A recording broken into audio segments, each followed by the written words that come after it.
Como se presentó en la sección anterior, una propuesta de el señor Chahayari, Hubel y Lawrence, que era razón de regiones, ellos renovaron esa propuesta de esa razón de regiones que recuerden ustedes que eran tres componentes. Ellos presentan, estos autores presentan una modificación a dicha propuesta utilizando los límites de especificación para cada una de las características de calidad evaluadas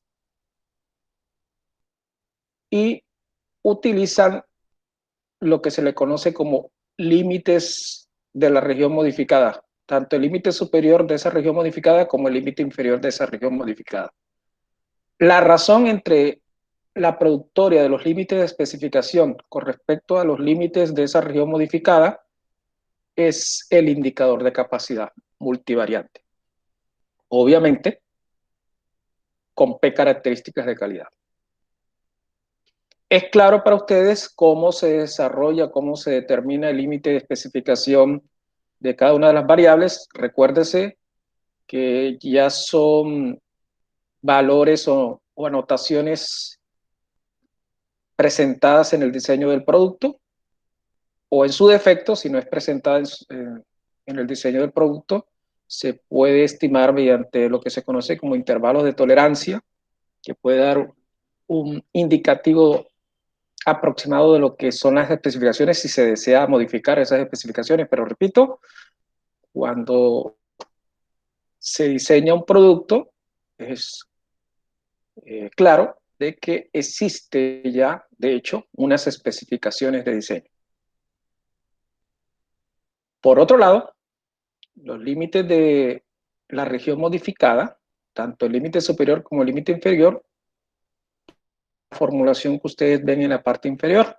Este es el promedio en cuanto a la información de cada una de las características de calidad. Es decir, cada característica es claro que se tendrá o tendrá su promedio, ya sea un promedio estimado de la muestra o ya sea un promedio presentado inicialmente en el proceso. Obsérvese que se suma o se resta un término que aparece la distribución chi cuadrado para alfa, tomando alfa 0.027 y p grados de libertad, o sea, el número de variables, multiplicado por el determinante, aquí es importante el determinante de la matriz, de la inversa de la matriz de varianza-covarianza, pero esta matriz de inversa de varianza-covarianza es una matriz que está simplificada en la variable que se esté estimando en ese momento. Me explico.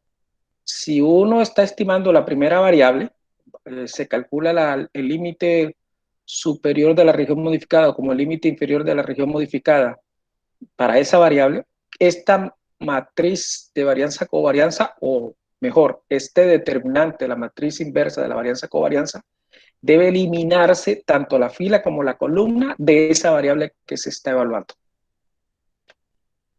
Todo esto dividido entre el determinante de la matriz de varianza-covarianza, obviamente el determinante de la inversa de esa matriz. Obviamente estamos hablando de que en la parte del denominador aparece la matriz completa, es decir, con las p variables. Esta es una matriz de p por p, por lo tanto se determina el determinante de esta matriz p por p. Y repito, la matriz que aparece en la parte superior es una matriz que debe eliminarse tanto la fila como la columna de la variable evaluada. Obviamente existe, como les decía anteriormente, el límite superior de proceso y el límite inferior de proceso, o límite superior de la región modificada y límite inferior de la región modificada. Este es, repito, una propuesta de estos autores que simplifican la propuesta anterior. Recuerden que la anterior tenía o posee tres parámetros. Veamos el ejercicio que habíamos desarrollado en la sesión anterior. que se trata de un medicamento, levocetiricina, donde existen unas variables, el pH, la densidad, la valoración y el contenido de sacarosa. 4 variables. Esta quinta es el tiempo, duración o caducidad, que es una medición de fiabilidad. Generalmente, como les decía yo en la sección anterior, estos tiempos en donde se evalúa la caducidad, que en términos estadísticos podría ser la fiabilidad del medicamento, lamentablemente las propuestas de indicadores de capacidad, tanto univariados como multivariados, no se tienen en cuenta esta variable. Pero les presentaré la propuesta que realicé, donde esta variable es resultante o es importante dentro del criterio de capacidad. Entonces, por el momento vamos a tomar las primeras 4 variables. Aquí están las especificaciones de estas variables. El pH, 2.50 como límite de especificación inferior y 3.50 como límite de especificación superior. La densidad, 1 como límite de especificación inferior y 1.26 como límite de especificación superior. La valoración tiene como límite de especificación 90 y límite de especificación inferior, ¿no? Y 110 límite de especificación superior. El contenido de su sacarosa tiene como límite de especificación inferior 65 y como límite de especificación superior 70. Y la fiabilidad, que tiene que ver con el tiempo de caducidad, es de 2 años. O sea, uno espera que ese medicamento por lo menos dure 2 años. Eso significa que la probabilidad de que el tiempo T sea mayor de 2. Ese es el concepto de fiabilidad. La probabilidad de T mayor que T, en este caso T minúscula 2. Pero repito, los criterios clásicos no tienen en cuenta esta fiabilidad. Veamos qué se debe hacer. Con la información anterior, si vamos a hacer una estimación, vamos a asumir que no se tiene los parámetros, entonces hay que estimarlo basado en la información muestral. Se tomó y se determinó la matriz de varianza-covarianza de estas variables. Como son 4 variables, en el caso clásico, recuerde que hay una quinta que es la caducidad. Esta matriz de varianza-covarianza es una matriz de 4 por 4, porque existen 4 variables. Se determina la inversa de la matriz, como habíamos desarrollado en secciones anteriores, cómo se calcula y cómo repasamos el cálculo de la inversa de la matriz. Y una vez evaluada la inversa de la matriz, se evalúa el determinante de esta matriz, que dio como resultado 558.270.4554. Esta es el primer paso, que es determinar el determinante de la inversa de esta matriz, tal y como se presenta en la formulación. Obsérvense en el denominador, ¿no? El determinante de la inversa de la matriz de varianza-covarianza. Ya tenemos este dato. Ahora bien, vamos a comenzar y no vamos a desarrollar todas las variables, vamos a desarrollar las 2 primeras. Vamos a tomar la primera variable, el pH.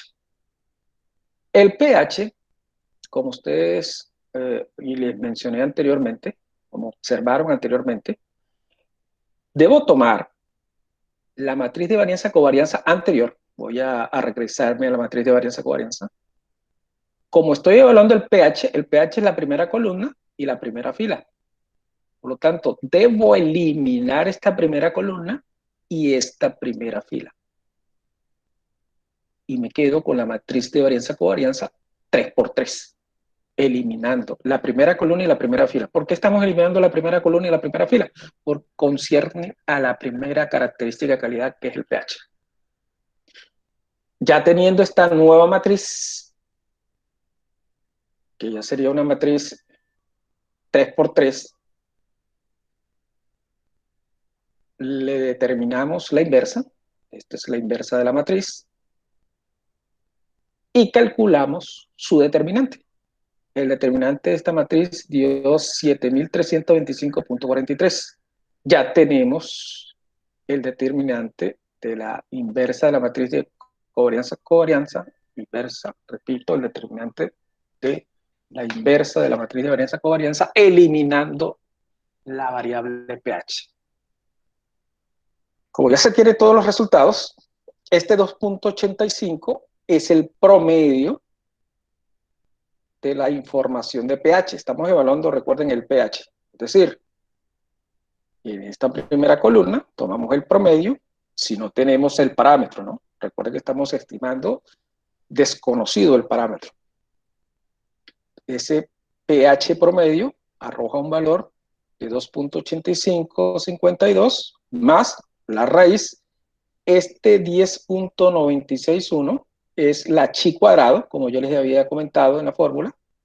La chi cuadrado, voy a regresar nuevamente a la fórmula, con alfa, el alfa es 0.027, y P grado de libertad, en este caso los grados de libertad es 4, porque hay 4 variables. Ustedes van a Excel o a la tabla, más bien Excel, porque la tabla es complicado que ustedes tengan la tabla de 0.027, van a Excel y determinan el valor para cola a la derecha de este percentil, bajo estos lineamientos del alfa de 0.027 con 4 grados de libertad, y obtienen el valor de 10.96. Ya teniendo este valor de 10.96, multiplicamos por el determinante de la inversa de la matriz de varianza-covarianza, eliminando el pH, sobre el determinante de la matriz de la inversa de la matriz de varianza-covarianza, la completa, ¿no? La de P por P. Tenemos el primer valor, que es 3.23 para el límite superior del proceso o el límite superior de la región modificada. Y a su vez, si restamos, determinamos el límite inferior del proceso. La diferencia, vamos a calcular una diferencia entre los límites superior e inferior de procesos. Esa diferencia nos va a permitir, obviamente, calcular el indicador de capacidad. ¿Dónde va ubicado esa diferencia? Voy a presentarle nuevamente la fórmula. Observe en la parte inferior. Aquí está la diferencia. Ahora, ¿cuántas diferencias hay que hacer? 4 diferencias, porque hay 4 variables. ¿Cuánta diferencia entre especificaciones? Hay que hacer 4 diferencias entre especificaciones porque hay 4 variables. Es claro, es que esta diferencia de las variables ya la tenemos, ¿no? Porque simplemente es, por ejemplo, 350 menos 250, 126 menos 1, 110 menos 90, 70 menos 65. Cada una de esas diferencias se multiplican, que sería el numerador de dicha fórmula. Sería el número. Y el denominador sería la diferencia de los límites de proceso, que es el cálculo que se hizo en la primera variable, que es el pH. Vamos a tomar una segunda variable, que es la densidad. Si tomamos la densidad, que es la segunda variable, me voy a regresar a la matriz de varianza-covarianza original. Si es la segunda variable, debo eliminar la segunda columna y la segunda fila. Voy a obtener una nueva matriz. Esta es la matriz, eliminando la primera columna y la segunda fila de la matriz original P por P. Se evalúa el inverso de esta matriz y se determina o se evalúa el determinante de esta matriz inversa, que da un valor de 3253.43. Como ya tenemos el chi cuadrado calculado anteriormente, tenemos el determinante global de la inversa de la matriz P por P, esto no va a modificarse, y ya tenemos el nuevo cálculo, eliminando el determinante, eliminando la variable de densidad. Este 1.084 es claro que viene del promedio de la información obtenida en la densidad. Estos datos que aparecen aquí es 1.091. 1.0. Y ahí modificar un poco. 1.084, que sería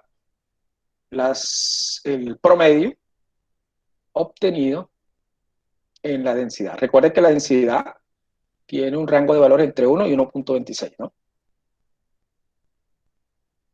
Ya teniendo esta información, obsérvese que la diferencia de los límites superior e inferior de procesos modificada, en este caso dio 0.75, en el anterior era 0.50, si no estoy mal, 0.50, este es el caso que estamos evaluando, perdón, el de la densidad, 0.50, y el caso anterior, 0.75.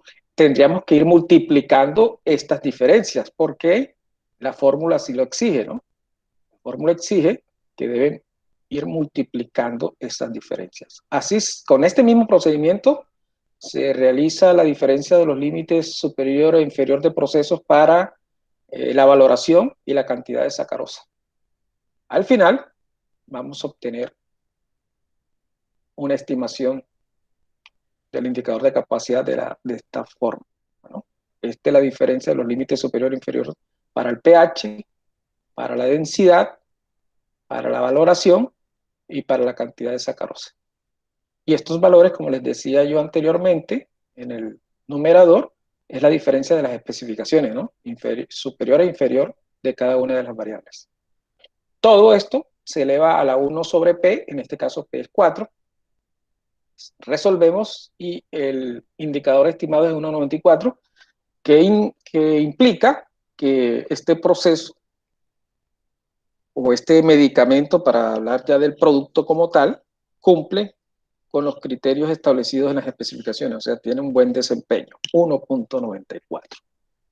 Este es el caso de la propuesta de Zahyari y Hubel modificada, ¿no? Recuerde esto. Modificada. Por otro lado, ya habíamos desarrollado la propuesta en clases anterior sobre los componentes principales. Recuerden que habría en este caso, como es un área que sale del conocimiento de control estadístico en esta asignatura, yo les indiqué cómo hacerlo en esta gráfica, cómo hallar los valores propios y cómo hallar los vectores propios. Que están los valores y los vectores propios, eso lo habíamos explicado en la clase pasada.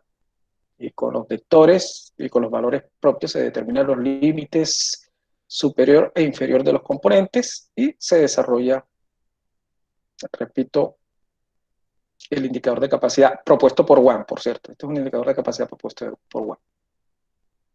Ahora, también les indiqué que en la propuesta que realicé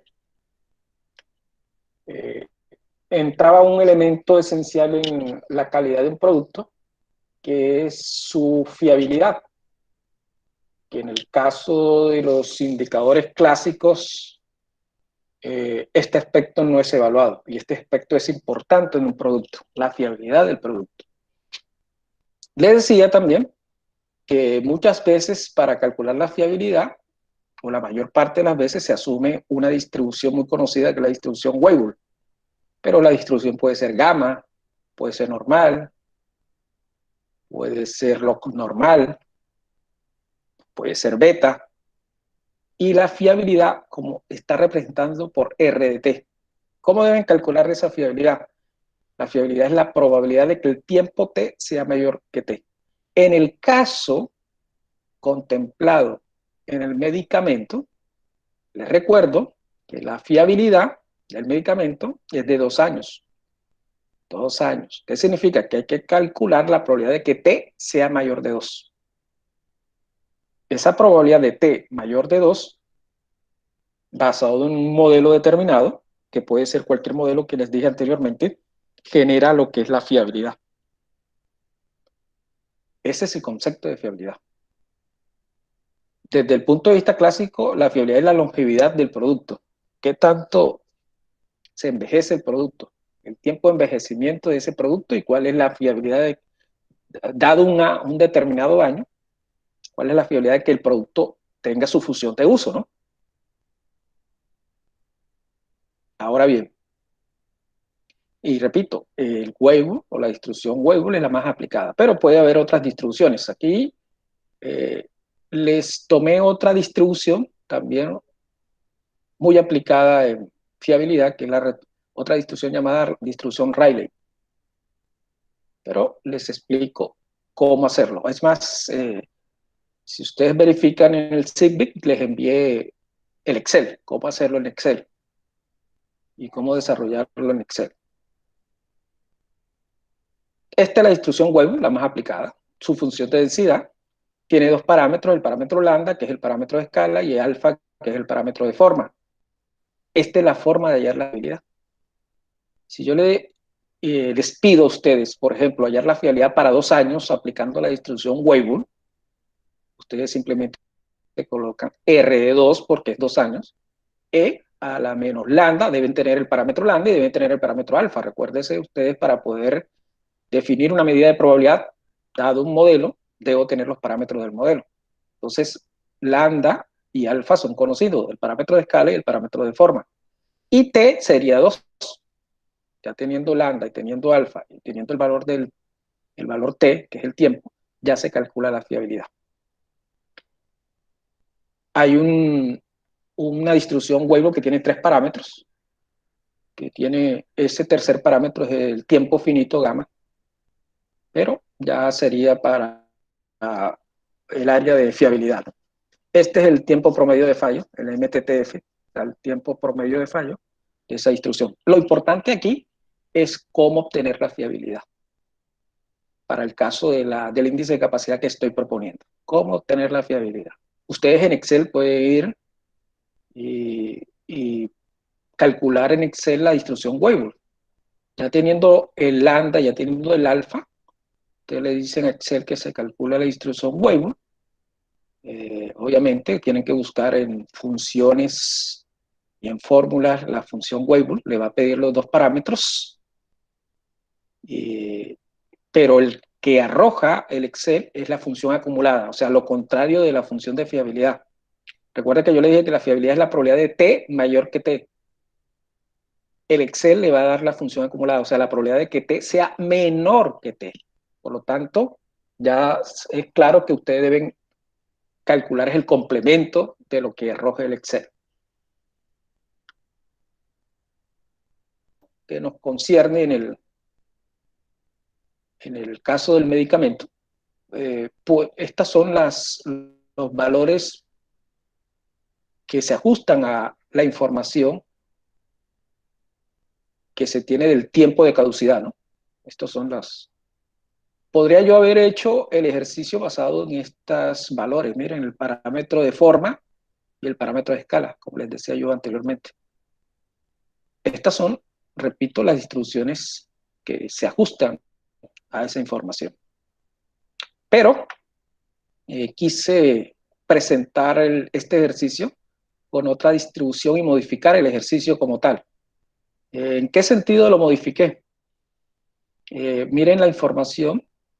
Aquí en el tiempo de caducidad no hay, modifiqué los tiempos, no existen valores censurados. ¿Qué significa censura? Por cierto, yo les había comentado lo que es el proceso de aceleración en la clase pasada. Si, ¿cómo sabe el ingeniero que, por ejemplo, este producto, si estamos hablando en años, tiene este promedio en años? 5 puntos, por colocar cualquier valor, 5.8 en años. Si se fabrica el medicamento,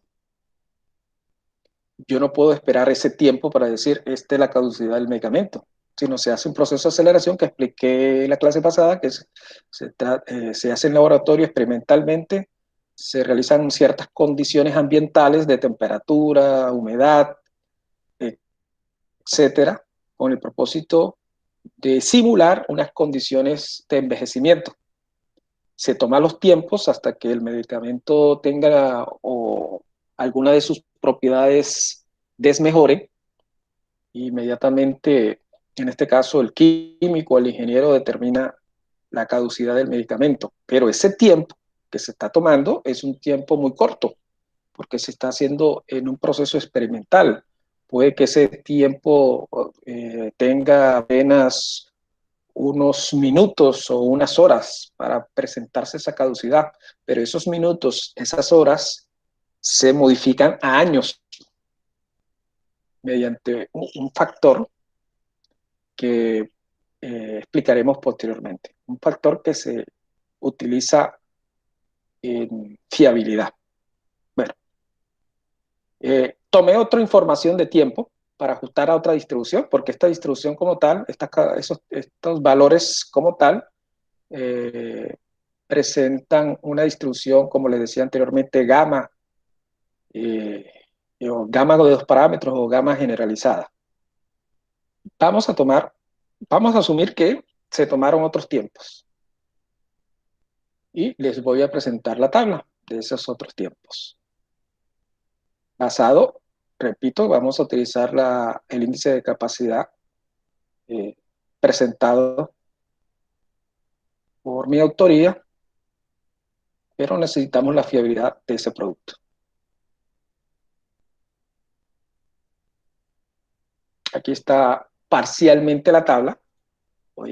Está parcialmente la tabla. Realmente son 48 datos, si no estoy mal, 47, 48 datos. Entonces aquí estoy tomando los tiempos. Miren que yo modifiqué los tiempos, ¿no? Ajustándolo a los 2 años de caducidad que se tenía, que se tenía en la información inicial. 2 años de caducidad.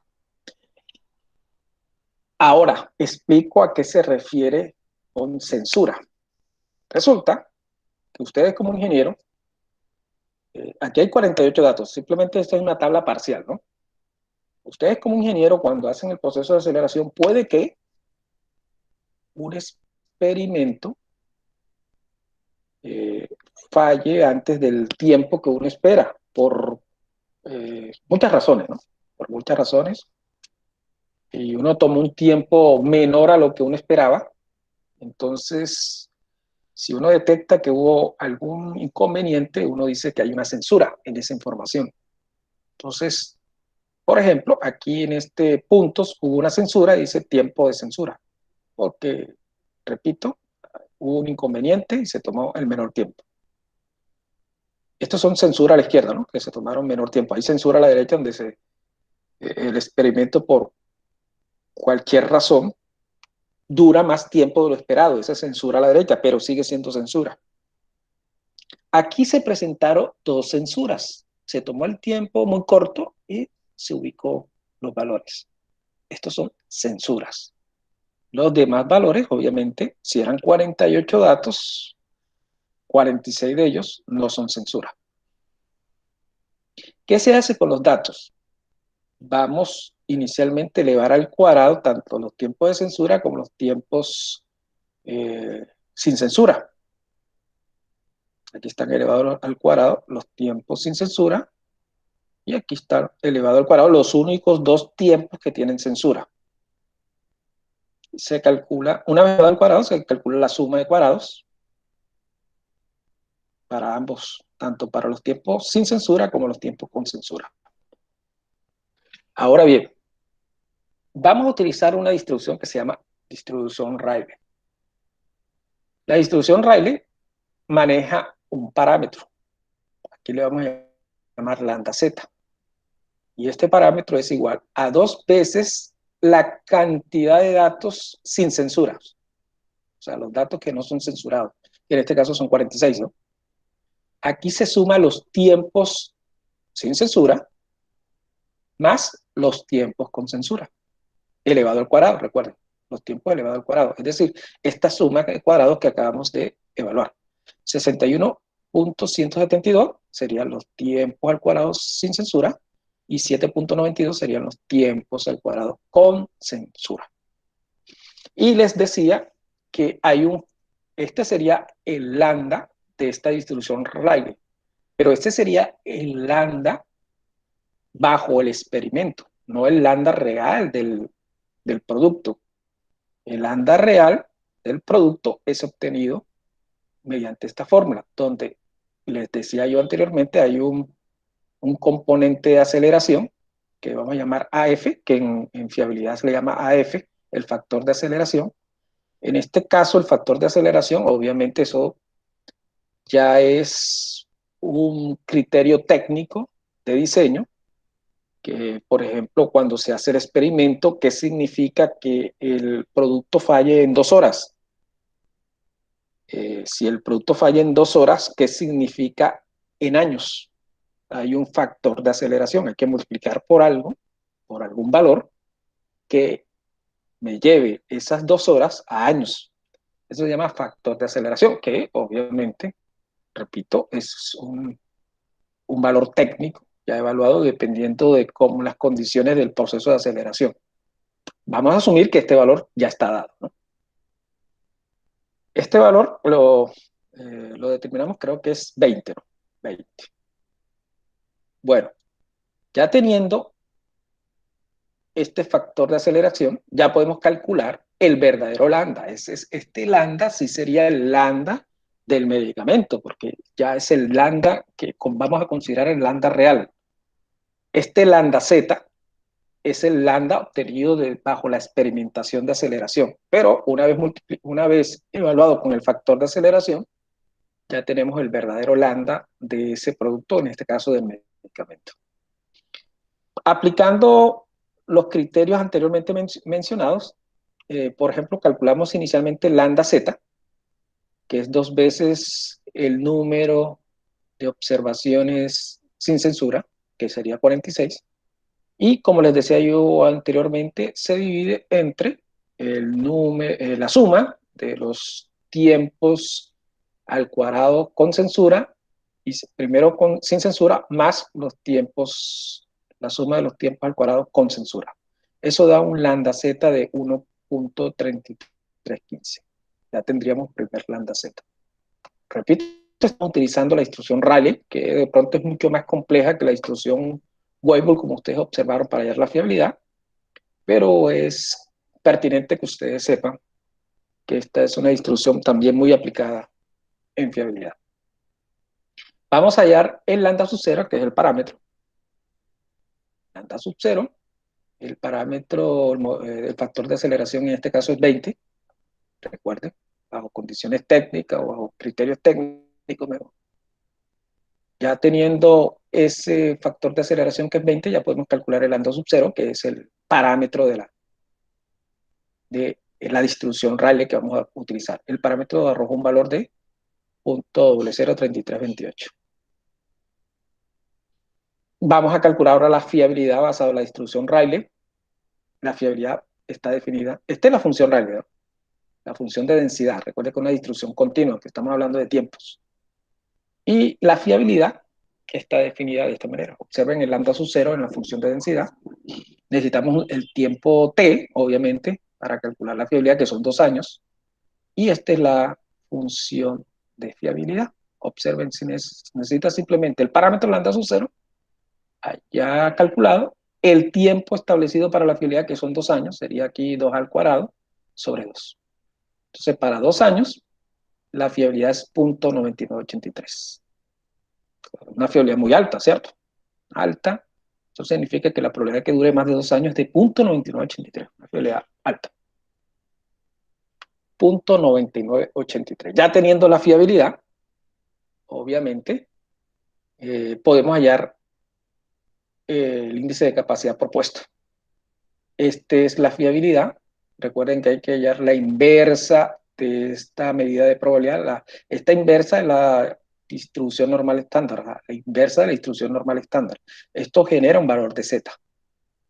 Un valor de z. Multiplicado por 0.5. ¿Por qué por 0.5? Porque la propuesta es que la fiabilidad que se refiere al tiempo tiene un peso. Y las especificaciones que se refiere al espacio, recuerden que yo les dije que esta es, yo también le denomino índice de capacidad espacio-tiempo, tiene su peso. Entonces, cuando no se tiene conocimiento de cuánto peso se le da al espacio y cuánto peso se le da al tiempo, uno toma 0.5 y 0.5. Entonces, Es por ello el punto 5. Punto 5 y punto 5. Y ahora, ¿cómo se obtuvo A? Es exactamente la propuesta, bueno, uno de los criterios que realicé es la propuesta, esta es la propuesta de Chen y Per. Recuerden la propuesta de Chen y Per que se debe hallar el CPK. Aquí está el pH, la densidad, la valoración y el contenido de sacarosa. Aquí están las especificaciones. Estas son las desviaciones estimadas. Este es el CPL y el CPU. Recuerden que hay que tomar el mínimo entre ellos dos. Entonces, en el caso del pH, el mínimo es 0.77. Eso genera el CPK. En el caso de la densidad, el mínimo es 0.34. Es el CPK. En caso de la valoración, dio 32.30 para el CPL y 35.87. El mínimo es 32.30. Y para el caso del contenido de sacarosa, el CPL .66 y el CPU. Estos indicadores de capacidad de localización te da hacia dónde está desplazado. En este caso, el caso del contenido de sacarosa es diferente al desplazamiento que tienen los demás características de calidad. Tiene un desplazamiento hacia el límite de especificación superior porque dio el menor CPU, que sería el CPK. Ya teniendo los valores de CPK, simplemente aplicamos la fórmula que habíamos desarrollado con la propuesta de Chen y Per aquí. Esto da o esto genera un valor Z, que hay que hallar una medida de probabilidad. Aquí están las medidas de probabilidad. Aquí está cada uno de los términos, ¿no? Para cada variable. ¿Y qué se hace con estos términos? Se multiplica. Entonces uno multiplica porque aquí aparece la productoria y después se suma uno. Todo este término, aquí faltó el menos uno, todo este término son estos valores. Una vez obtenido la productoria se suma 1, eso da un valor de 1.51832. Y recuerden que esto hay que dividirlo entre 2. Aquí está la propuesta. Voy a regresarme nuevamente. Hay que dividir entre 2 el valor de A. Y repito, hacer la propuesta de Chen y Per. Bueno, 1.5183 se divide entre 2, da 0.7036. Queda bajo el mismo criterio que hicimos con la fiabilidad, ¿no? Este es un valor de medida de probabilidad. Hay que hallar el valor de Z para esta medida de probabilidad. Ustedes resuelven, si encuentran el valor de Z para .7036 y el valor de Z para .9983, al momento de resolver da .6065. Este es un criterio de indicador de capacidad mucho más completo que lo establecido hasta el momento por algunos autores, porque se incluye otro elemento de calidad.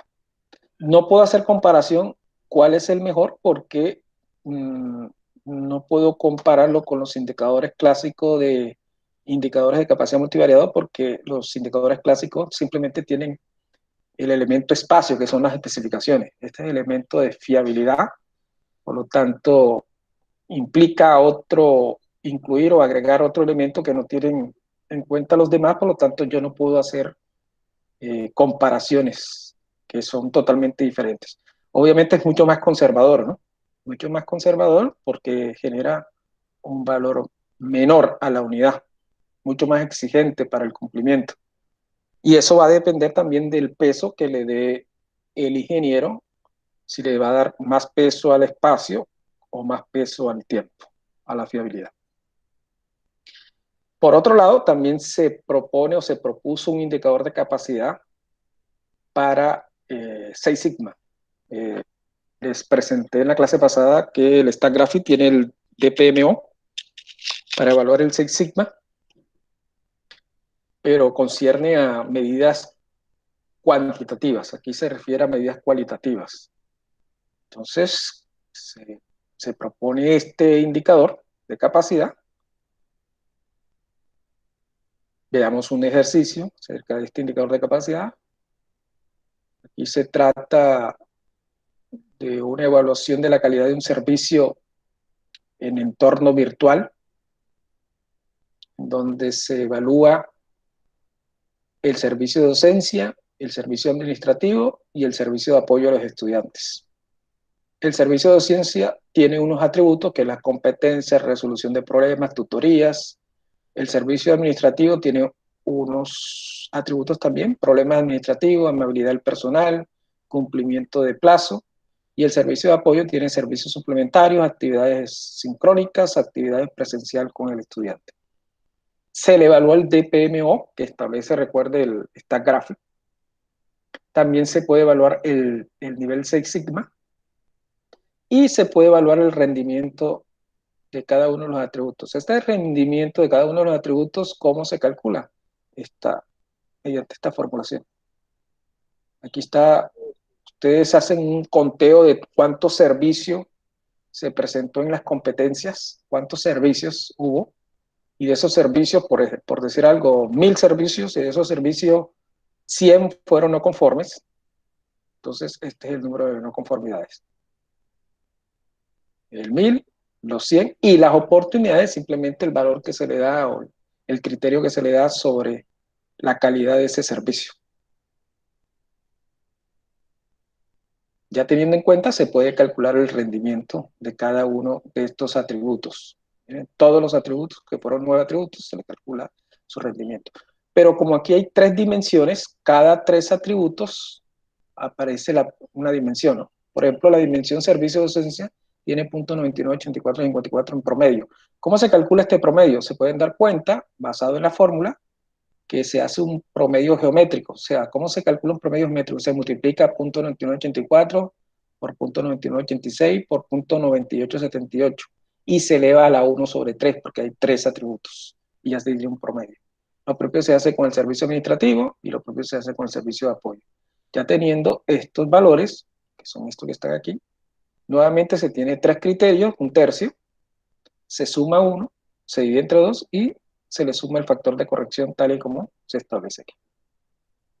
Esta es una medida de probabilidad y nuevamente basado en las propuestas clásicas, esta medida de probabilidad se le determina el valor Z, por eso es que aquí está la inversa de la distribución normal estándar. Hay que encontrar el valor Z bajo esta medida de probabilidad, que dio un valor de 0.9966 la medida de probabilidad, el valor de Z dio 2.70, dividimos entre 3 y eso da un valor de 0.90, muy próximo a 1, ¿no? O sea que este servicio está cercano a la unidad, implica que casi que cumple con el desempeño establecido. Obviamente cuando digo casi, ello deduce de que hay que mejorarlo, ¿no? Porque hay que llegar a la unidad. ¿Y cómo se mejora? Por ejemplo, hay que mejorar en el atributo que posiblemente tenga menor capacidad para, eh, para poder, obviamente, obtener las condiciones óptimas de ese servicio. Por lo que, en este caso, el servicio administrativo, si ustedes van en la parte administrativa, es la que menor valor tiene, ¿no? 0.98 en términos generales, como comparado con 0.9948 y 0.9968. Este es, a grosso modo, compañeros, algunos problemas de indicadores de capacidad. Si hay alguna pregunta, por favor, con mucho gusto responderé.